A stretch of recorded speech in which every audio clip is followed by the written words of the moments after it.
Olá, amigas e amigos do canal, no YouTube, parceiros e parceiras desse nosso canal Eros e Thanatos, seu canal de psicanálise, né?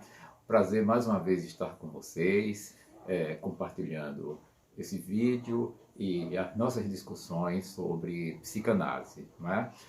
Seja nos seus aspectos teóricos, né, seja na questão de extensão, ou seja, os laços sociais que a psicanálise constitui com outros campos, com outros saberes, com outras temáticas, inclusive a temática mitologia, que deu origem ao nosso canal, e, portanto, estamos aqui, trazendo aqui novas informações.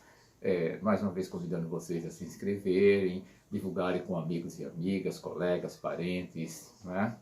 E dar o like se gostarem dos vídeos, porque isso tudo ajuda a que nós possamos divulgar o nosso trabalho para mais pessoas, o YouTube identificar interesse público e expandir o canal, não é? Meu nome é Edson Flávio Barbosa Silva, sou psicanalista, mestre em psicologia clínica pela Universidade Católica de Pernambuco. Bom, eu quero hoje dar sequência à temática que eu venho desenvolvendo nesses dois últimos encontros, que é a questão do há um sujeito feminino, não é? Na voz interrogativa, e poder falar um pouco mais sobre isso, e creio que possivelmente vou gravar mais um vídeo em torno dessa questão, talvez mais de um, mas eu acho mais provavelmente um, para poder depois a gente ir explorando outros temas e posteriormente a gente ir retornando também, retomando esses temas que são temas recorrentes, que evidentemente há sempre interesse em poder tratá-los e ele surgiu motivado por uma questão de uma amiga que acompanha aqui o nosso canal, a Silvia Freire, e eu quero poder falar um pouco mais. Como eu venho tratado essa questão do sujeito feminino, eu desenvolvi a partir de duas vertentes, né? Estou desenvolvendo a partir de duas vertentes. Uma seria a própria questão do avanço, da evolução das lutas sociais, né? e do posicionamento da mulher, né? No sentido das suas conquistas sociais, o que moveu também no sentido da sua subjetividade e de sua sexualidade. A mulher reivindicando o direito, a mulher tem uma presença. Por exemplo, do ponto de vista da subjetividade, né, a mulher poder ter acesso ao seu gozo, respeito ao acesso ao seu gozo sexual. O que anteriormente também era subjugado por esse poder patriarcalista, patrimonialista, né? E é bom grifar muito essa dimensão do patrimonialismo nessa relação, né? Porque o mundo já girou muitas vezes de patriarcado, do matriarcado, né? Havendo uma certa solidariedade dentro dessas estruturas, né? Mas esse viés, especialmente do patriarcalismo patrimonialista, ele é muito responsável por um tipo de construção social, cultural, histórica e subjetiva que, especialmente para as mulheres, subjugava a mulher. Subjugava a mulher no seu papel social, no seu papel cultural, no seu papel político e também na sua sexualidade, não é? E esse sistema ele veio se desgastando ao longo, especialmente de meados do século XX e agora no século XXI que adentramos, não é? Ele foi cada vez mais entrando num processo de decomposição. Ele não está totalmente superado, não é? Mas ele é um sistema que está em declínio, não é? E nós estamos tentando explorar um aspecto desse declínio, né, que atinge diretamente e também modifica um pouco o panorama subjetivo, que é essa questão concomitante ao declínio do patriarcalismo patrimonialista, né, uma questão muito importante que é do declínio do pai, do significante paterno, da forclusão, como nós chamamos em psicanálise, particularmente em psicanálise lacaniana, a forclusão do pai, não é? Mas eu creio que no próximo vídeo eu vou grifar um pouco mais sobre isso e quero retomar um pouco a questão do viés feminino para esse vídeo, não é? A partir dessa questão que eu coloco, há um sujeito feminino, ou seja, posto esse termo na voz interrogativa, Por que nós podemos colocar a questão dessa maneira, e particularmente isso no sentido e no contexto da psicanálise? Não é? É importante pensar. Né? Eu falei para vocês que a psicanálise tem um papel muito importante a partir do momento em que a psicanálise ela é uma experiência clínica que deu, que respeitou, né? E que tem um papel muito importante na escuta dos sujeitos e particularmente das mulheres. A mulher tem uma função fundamental na fundação da psicanálise e na estruturação da psicanálise. Né? Eu me referi aqui, por exemplo, a Ana Oh, a Amy von Ene, que são duas personagens muito importantes, pacientes ou analisantes, como nós falamos em psicanálise, e que grifaram coisas, não é, como a construção da metodologia psicanalítica. A Ana Oh, por exemplo, quando ela dizia que a psicanálise era uma cura pela palavra. E a Amy von Ene, quando interrogava Freud, ela foi analisante de Freud, a Ana Oh não foi analisante de Freud, foi analisante de um parceiro de Freud, o Joseph Breuer. Mas Freud fez toda uma reflexão de estudo sobre ela, e é a partir dessa reflexão, desse estudo, que ele vai grifar um aspecto muito importante, que é a questão da transferência, que é fundamental para a clínica psicanalítica. E a Amy von Ene, por exemplo, ela é muito interessante do ponto de vista de ser a pessoa que deu margem, através de uma crítica que ela faz ao método até então utilizado por Freud, de Freud rever esse método e constituir, através de uma intervenção que ela fez, que foi pontual para isso. Evidentemente, Freud já vinha examinando algumas coisas, Freud sempre foi muito cuidadoso em ficar examinando as suas próprias práticas e rever suas próprias práticas, suas próprias construções, sua própria teoria, e faz isso o tempo inteiro na sua obra, não é? Que é uma obra longa. Quando ela manda ele parar com o tipo de intervenção mais direta que ele tinha, e Freud, a partir daí, vai constituir o método da associação livre, que é o método da psicanálise que utilizamos até hoje. Ou seja, o sujeito poder falar livremente. Então a psicanálise, a partir do momento que escutou essas mulheres e tantas outras mais, ele foi compreendendo a dimensão subjetiva, social, cultural e de sexualidade, e a reivindicação da mulher, não é, para o seu lugar na cultura. A própria clínica da histeria, que é a clínica que inaugura a psicanálise, é uma clínica que é muito cativa de um tipo de formação social que havia na época de Freud, que era uma época vitoriana, e de muita repressão à mulher, especialmente à sexualidade da mulher.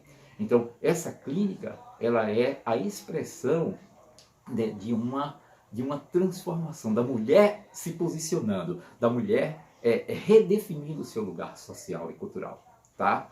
Então, é uma manifestação muito forte, né, desse sintoma da histeria, com aquele tipo de formatação social, né, de exclusão, de repressão, de violência contra as mulheres. Mas eu quero grifar um aspecto. Por que a questão há um sujeito feminino? Né? Por que interrogar isso? Por que colocar essa voz interrogativa? Então vamos lá, vou tentar ser breve. Né? Aliás, tenho que ser breve para o nosso vídeo. Né? Em muitos momentos, a psicanálise foi muito interrogada, especialmente a escuta e a prática, a construção de Freud, a despeito, especialmente dos movimentos feministas, e muitas vezes com boas razões, sobre se a psicanálise, especialmente a psicanálise freudiana, ela examinava de fato a questão dessa subjetividade da mulher e da sexualidade feminina. Por que isso? Porque Freud, quando ele constrói a sua teoria e vai entender a questão da sexualidade, a psicanálise é uma teoria que fala do inconsciente e dimensiona nesse objeto de investigação a questão da sexualidade como algo relevante, fundamental para entender esse inconsciente psicanalítico freudiano, né? Mas o Freud, quando fala de sexualidade, ele centraliza muito na figura do falo, que ele se referia fundamentalmente por uma terminologia que se referia ao órgão masculino, ao pênis, e de certa forma ele constituiu a lógica da sexualidade, né, muito em torno daquilo que seria, digamos assim, uma referência nesse órgão, no órgão masculino. E dessa forma, ele vai pensar também a sexualidade feminina. E isso foi gerando certas questões parte do ambiente feminino, dos movimentos feministas, em torno dessa noção da psicanálise, de insetar, quase que enquadrar, não é um termo muito legal enquadrar, mas insetar a questão da sexualidade feminina em torno dessa referência, que era a referência do masculino, não é? A universalidade do pênis, não é? A questão do phallus. Né? Então Freud fala do phallus, na realidade Freud não está falando do órgão apenas em si, cruamente, ele está falando de uma outra coisa que é o phallus, mas ele emprega muito o termo pênis, ele faz muita referência quando ele fala, por exemplo, do caso do pequeno rãs, enfim, e outros casos que posteriormente nós vamos poder discutir aqui. Né? Então ele toma como o enquadre fundamental para distinguir a diferença sexual em torno dessa questão do órgão masculino, né? Da universalidade do órgão masculino, né?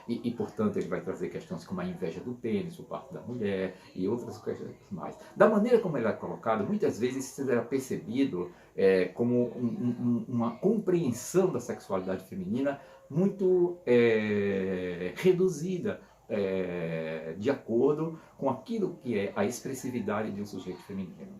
Né? Posteriormente, né, Lacan ele vai dar algumas reflexões e entendimentos, de certo modo, revisões em torno dessa matéria. Né? E vai pensar aí a questão do sujeito, dizendo inclusive que o sujeito ele não é nem masculino nem feminino. Mas o sujeito ele vai construir a partir desse significante, dessa referência da sexualidade que é o significante fálico. Mas o significante fálico não é simplesmente o órgão masculino.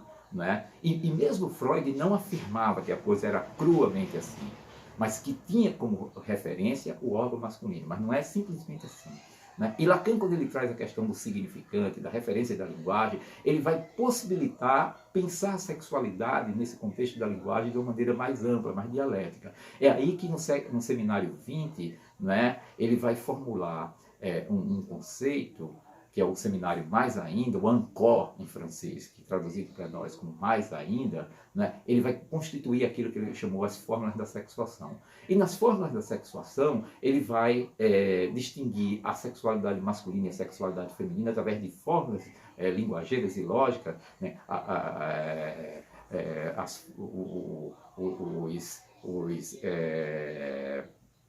os elementos que ele vai chamar as fórmulas de Hilbert, né? que ele vai utilizar assim para poder pensar o masculino e o feminino, tomando o masculino como referência o phallus e o feminino como referência ao grande outro.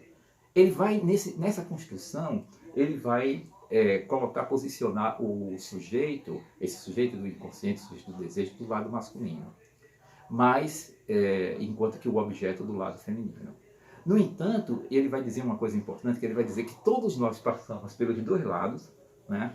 Nós nascemos numa posição que é a posição da alienação ao grande outro no lado feminino, migramos para o lado masculino, o homem, que é o phallus, o homem permanece e vai constituir sua sexualidade, tendo como referência fundamental o lado masculino, e enquanto que a mulher vai construir do outro lado, para o lado feminino, o que Lacan vai chamar o retornar-se mulher. Né? Ou seja, ela passa pela posição fálica, mas ela não permanece lá e ela retorna para a posição do grande outro. Né? Mas nesse retornar-se mulher, então a mulher é não toda fálica, diferente do homem que está implicado na questão fálica. Nesse sentido, na construção de um sujeito, a partir desse lado do phallus, ou seja, se o sujeito está implicado nessa coisa, pelo significante que opera ali, o significante paterno, né, como um elemento que vai aparecer na construção edipiana, da construção da castração, como o terceiro elemento da relação mãe-criança, né? E vai operar um corte, uma clivagem nessa relação da mãe com a criança a partir do processo da alienação, constituindo outro processo que é fundamental para a emergência do sujeito, que é o processo de corte, de castração, a castração simbólica, onde o sujeito efetivamente vai aparecer. Então, Lacan vai construir isso dentro de uma ordem significante, dizendo que o sujeito ele está implicado nessa ordem significante. Ou seja, os significantes que vai sempre em série, nunca há significante único, o significante está sempre numa comunidade significante, num conjunto de significantes, numa rede de significantes, que ele vai constituir uma forma chamada S1 e S2, posicionando o S1 do lado masculino, onde aparece o pai, onde aparece o falos, né? E o S2 do lado feminino, onde aparece o grande outro, onde aparece o objeto. Lacan vai dizer que o sujeito aparece aqui em S1, né? E que a posição da mulher, portanto, é a posição do objeto. Nesse sentido, o sujeito ele estaria na posição masculina, mas não na posição feminina. Ocorre que tanto na posição masculina como na posição feminina, tanto homens e mulheres passam. Todos nós passamos de um lugar para o outro, sendo que o homem vai se implicar basicamente na sua construção sexual do lado masculino e as mulheres vão se implicar basicamente do lado feminino. Nesse sentido, né, você poderia dizer, então, o sujeito ele é masculino, efetivamente masculino, não é feminino. Mas isso se chocaria com uma produção posteriormente de Freud, desculpa, de Lacan, uma proposição de Lacan, que vai dizer em algum momento que o sujeito não é masculino nem feminino. O próprio Freud tinha essa dimensão.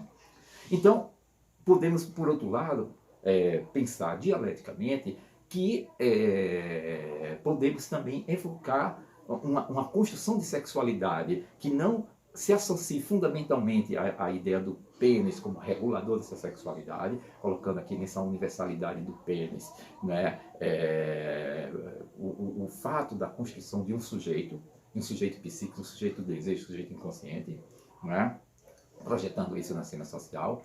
Mas podemos, até pela participação das mulheres, na evolução das mulheres no campo social, nas lutas que elas travaram, pensar essa subjetividade, esse sujeito num outro lugar, no lugar também feminino. Como fazer isso? Charles Melman nos traz uma referência importante sobre isso, lendo Freud, lendo Lacan, né?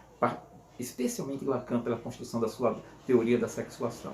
Né, desse lado masculino e feminino, como um processo dialético, lógico, onde ele vai construir um contexto da linguagem, e ele vai dizer que se da construção que Lacan faz, o sujeito é aquele que está implicado na relação de um significante ao outro, porque uma das definições do significante é que o significante é aquilo que representa o sujeito para um outro significante. Numa determinada leitura, o sujeito é aquele que representa um significante, S1, para um outro significante, S2. Nesse sentido, daria um recorte, basicamente, como se fosse ele masculino. No entanto, Charles Melman vai nos propor pensar, né, nessas construções sociais subjetivas e aproveitando a lógica lacaniana, aproveitando uma leitura mais dialética de Freud, né, que nos permite fazer isso, né, dizer que podemos pensar um sujeito feminino a partir do outro lado, ou seja, não de S1 para S2, não do lado masculino para o feminino, mas de S2 para S1, ou seja, do lado feminino para o masculino, não é? E esse lado, repito, ele não é uma questão, digamos assim, substantiva, fechada como substantiva apenas, onde dissesse, aqui está um lado, aqui está o outro. Não é? Ele não toma apenas aí como referência o órgão masculino, mas ele toma como referência o falos, que é um significante. Não é simplesmente o órgão masculino, mas um significante. E na teoria de Lacan, o significante referencial da sexualidade e da construção da diferença sexual. Nesse sentido, podemos pensar, a partir daí, um sujeito feminino. Né? Então, a questão que muitas vezes deu margem para muita discussão, sobretudo no universo feminino, no universo da crítica dos movimentos femininos, de que a psicanálise ela não expunha a partir de Freud uma condição mais razoável de se pensar a sexualidade feminina, por esses novos parâmetros apresentados por Lacan, a teoria da sexuação, nos permite a gente reler Freud, não é?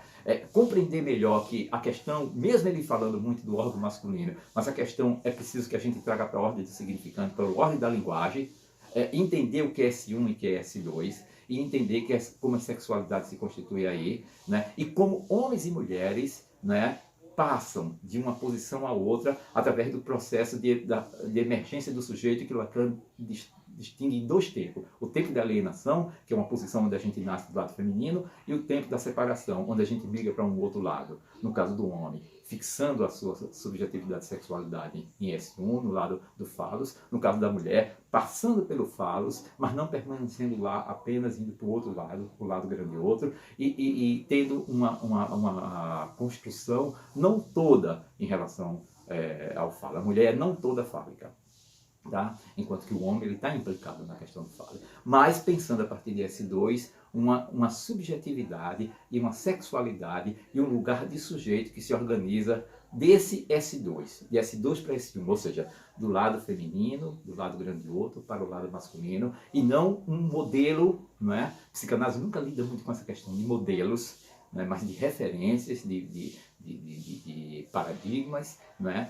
Que seja todo ele voltado apenas de S1 para S2, ou seja, do falos apenas, mas do falos como significante da distribuição sexual e da organização da sexualidade humana, mas pelo qual homens e mulheres estão implicados distintamente, mas também de você pensar do lado feminino, que é o lado do grande e outro, né, a construção de um sujeito, né, que é exatamente inscrito de S2 para S1, tá? Então, aí você vê. E dessa maneira a gente pode, inclusive, reexaminar as posições de Freud, não é?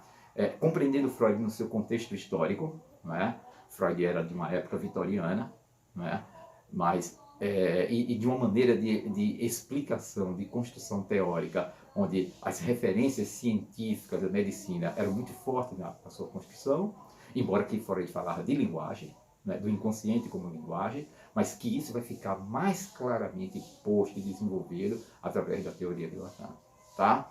E aí a gente poder, inclusive, entender a dimensão enigmática que Freud se deparou no final da sua produção, quando ele convida psicanalistas mulheres e pede a elas que desenvolvam mais a questão da sexualidade feminina, porque, como ele dizia, era um ambiente de uma certa cortina que ele não conseguia abrir plenamente no sentido da sua compreensão, talvez pela sua posição tópica masculina, e que ele vai chamar o nosso continente negro, ou seja, esse lugar que a psicanálise em Freud teve de alguma dificuldade de poder entender o desenvolvimento da sexualidade feminina, mas que ele convida as mulheres para poder falar desse lugar tópico em que ela se encontra. E que Lacan posteriormente pôde pensar e refletir no sentido, inclusive, de criar de maneira assim, mais razoável, através de sua teoria de significante, a dimensão do que seria um sujeito feminino que há. Tá? Era isso que eu queria falar hoje para vocês, do ponto de vista desse lugar do sujeito feminino. E na próxima semana, eu acho que a gente pode terminar esse primeiro momento dessa série, né? Pensando a questão do pai e pensando a questão da mutação cultural e dessa reorganização de um declínio do patriarcado que arrasta no seu contexto o próprio significante paterno, o próprio pai. Tentar entender um pouco isso. Um grande abraço e até a próxima transmissão.